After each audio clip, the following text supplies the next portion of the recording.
Pronto. Bom dia quem entrou depois. A gente demorou um pouco mais hoje nessa live. E foi muito bom o primeiro momento, porque a gente riu bastante. Mas eu tive que desativar aqui. Senão a gente não conseguia seguir adiante. Gente, a oração é uma bênção. E orar pelas pessoas, orar por quem a gente ama e por quem a gente nem conhece, é uma bênção. A Bíblia diz que Deus mudou a sorte de Jó quando Jó orava pelos seus amigos. E os amigos de Jó eram meio amigos da onça, né? Então, seja bem-vindo a você que chegou depois. 43, o pessoal vai acordando, né? No feriado aí. 43 pessoas agora. Estamos chegando à metade aí, como eu disse, a gente vai ter metade. E a gente vai para o terceiro ponto da nossa mensagem,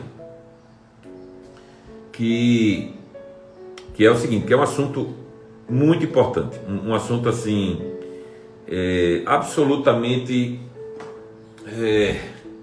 em voga hoje nas igrejas. Eu acho que sempre foi, mas que hoje a gente tem tido um foco nele por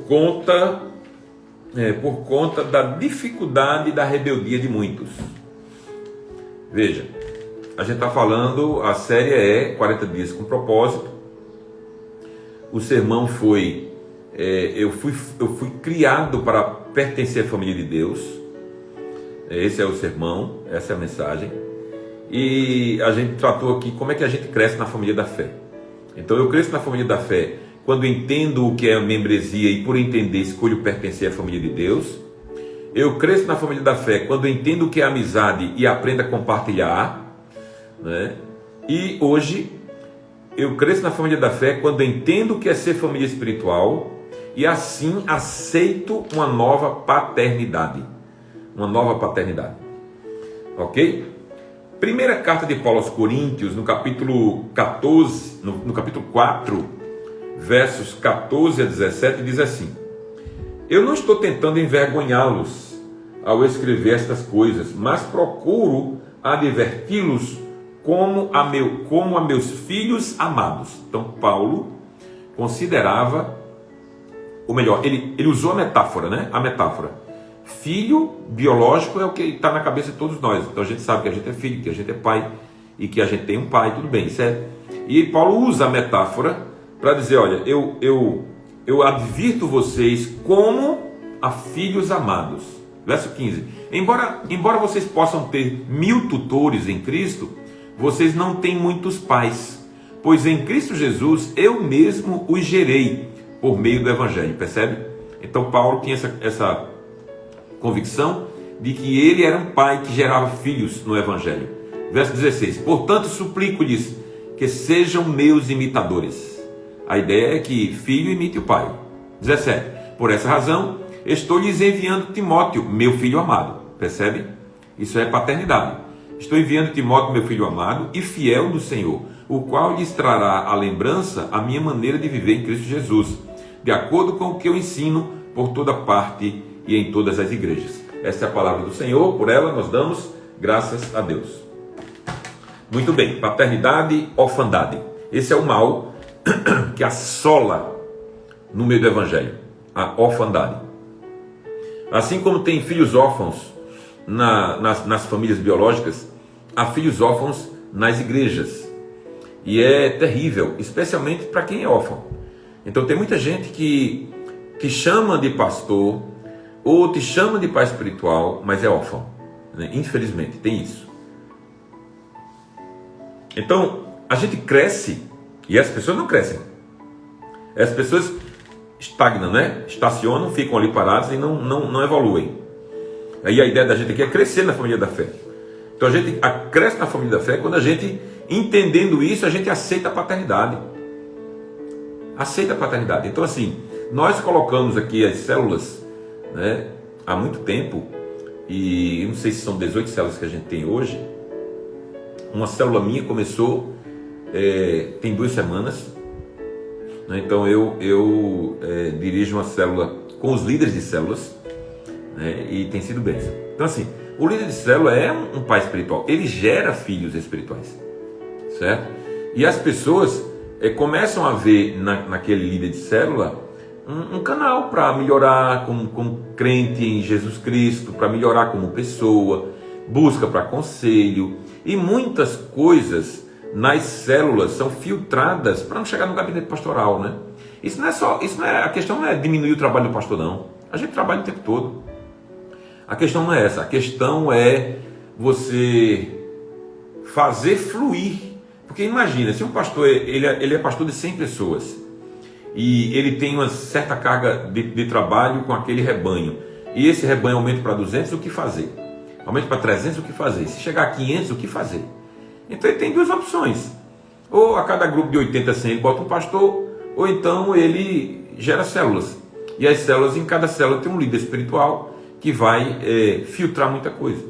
E tem aquele momento em que o líder diz assim: olha, eu recomendo que você procure o pastor, né? Isso acontece demais.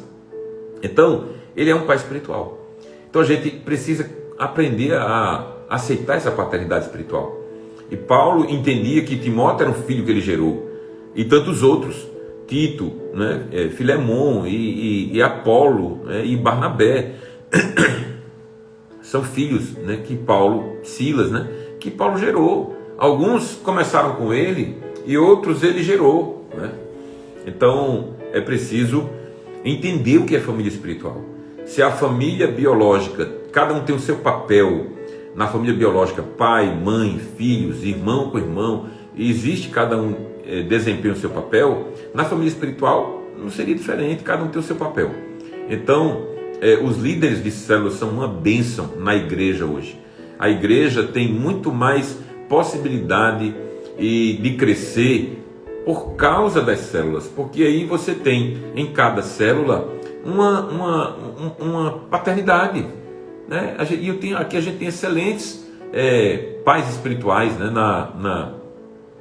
Não tem o lance de chamar, não, sabe, gente? Não tem, sinceramente, eu não... tem alguns que chamam, né? Com o pastor, o paizão e tal. De vez em quando, uma coisa ou outra, num texto, tudo bem. Mas na sequência da vida, não. Eu acho que a palavra mais adequada para a igreja é aquela que a gente usa mesmo, de pastor, né, bispo, são os textos que estão na palavra, né? Mas Eliseu dizia assim com Elias: meu pai, né? Então isso é bíblico, você vai encontrar isso muito. Então Abraão foi um pai espiritual de Ló, Moisés foi um pai espiritual de Josué, entendeu? Elias foi um pai espiritual de Eliseu, Eliseu foi um pai espiritual de Geazi, e Geazi era um órfão, né? Eliseu foi um filho excelente, que admitia, né, que aceitava a paternidade de Elias, mas Geazi não, Geazi era um órfão, entendeu? E às vezes a gente tem gente na igreja que é órfão. Então a ideia da gente aqui é: vença essa orfandade, né? Aceite a paternidade das pessoas, dos líderes sobre sua vida, né? É bênção para você, entendeu? Agora veja, claro, o texto é muito claro. Paulo deixa claro no texto que ele desejaria que as pessoas, os líderes que ele tinha gerado, imitassem ele, mas com uma condição. Veja só, ele diz assim, Timóteo lhes trará a lembrança a minha maneira de viver em Cristo. Percebe? Então ninguém que tem uma vida desmantelada tem moral para exigir que alguém o siga como exemplo. Não, nós pastores temos que ter vida ilibada, correta, testemunho santo. É isso que tem que acontecer. Aí as pessoas vão nos seguir. Um líder de célula, a gente precisa ter isso. É claro que o peso da responsabilidade é muito menor, mas a gente não vai colocar como líder de célula uma pessoa que não tem uma vida que demonstre, né, que testemunhe, que evidencie transformação. Não, a gente só coloca alguém que a gente sabe que já constata que foi transformado, que tem uma vida de busca, não é? Quando a gente diz assim, não é uma vida sem pecado não, porque a gente é pecador, mas é uma vida de alguém que luta contra o pecado, é uma vida de alguém que luta para ser santo. Isso é uma missão de todos nós.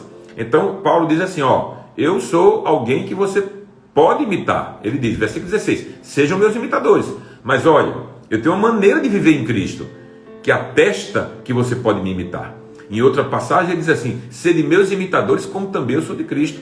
Então, a paternidade espiritual é essa. Quando eu olho para uma paternidade espiritual, né, e eu tenho isso na igreja, eu tenho isso em relação aos meus bispos e tudo mais. Então, eu olho para eles como referenciais para mim, né? Então, se a gente quer crescer na família da fé, a gente precisa aceitar essa paternidade espiritual.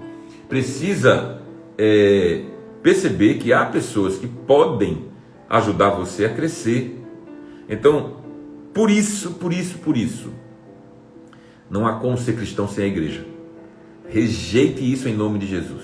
Se essa tentação passou em você, vença ela, porque a igreja é o lugar do cristão viver e crescer. E na igreja é onde nós encontramos paternidade espiritual. Beleza, gente? Que Deus nos abençoe, que essa paternidade seja cada vez mais firme, né, e profunda na sua vida e na nossa vida. Vamos orar. Jesus, obrigado, Senhor, obrigado pela tua paternidade sobre nós e obrigado pela paternidade que nós encontramos na igreja em muitas pessoas. Perdoa os nossos pecados, nossas falhas de muitas vezes rejeitar, e perdoa aqueles que deliberadamente são órfãos, deliberadamente na frente são de uma maneira e por trás são de outra. Oh Deus, tem compaixão, porque certamente vão colher um fruto muito amargo, muito amargo. Então, ajuda a tua igreja a entender a paternidade como algo sério e que traz saúde, em nome de Jesus. Nós te oramos agradecidos por esse dia, em nome de Jesus. Que a bênção do Deus Todo-Poderoso, o Pai, o Filho e o Espírito Santo repouse sobre cada um de nós aqui, sobre toda a igreja de Deus espalhada pela terra, agora e para sempre. Amém. Amém. 8h27, vamos fazer uma hora de live hoje. Hoje estamos livres aí dos compromissos, né, do trabalho, estamos feriado. Aqui está gostosinho, né, em Vitória está 21 graus, então para Vitória é uma bênção. Aí em Garanhuns deve estar uns 18, eu espero. E vamos em frente. Gente, hoje é o quê? Hoje é quinta-feira, temos culto, 19h30, né? Nosso culto muda de horário hoje, por conta da flexibilização do decreto do Estado. E então 19h30, terminando às 21 horas, ok? Beijo no coração, Deus te abençoe. Até amanhã, 7h30, sem piada de sogra, porque amanhã não é feriado. Beijão, Deus abençoe.